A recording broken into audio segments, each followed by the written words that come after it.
Chers amis, merci beaucoup de suivre ces vidéos en essayant de suivre l'actualité de la Nièvre.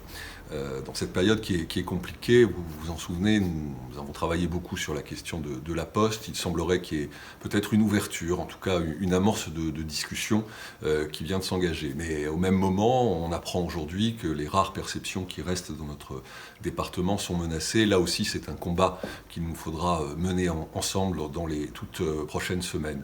Le tableau dans notre département, même si, on le sait tous, il y a des énergies positives, c'est aussi la question du plan social du Chine à Nevers ou la disparition du site SKF à Avallon qui vont laisser sur le carreau, en tout cas qui laissent sur le carreau aujourd'hui des centaines et des centaines de salariés.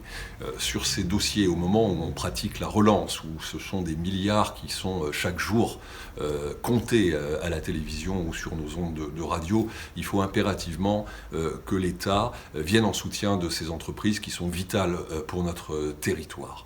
Enfin, on ne peut pas ne pas évoquer la question du vaccin, de la vaccination, qui aujourd'hui est à portée de main.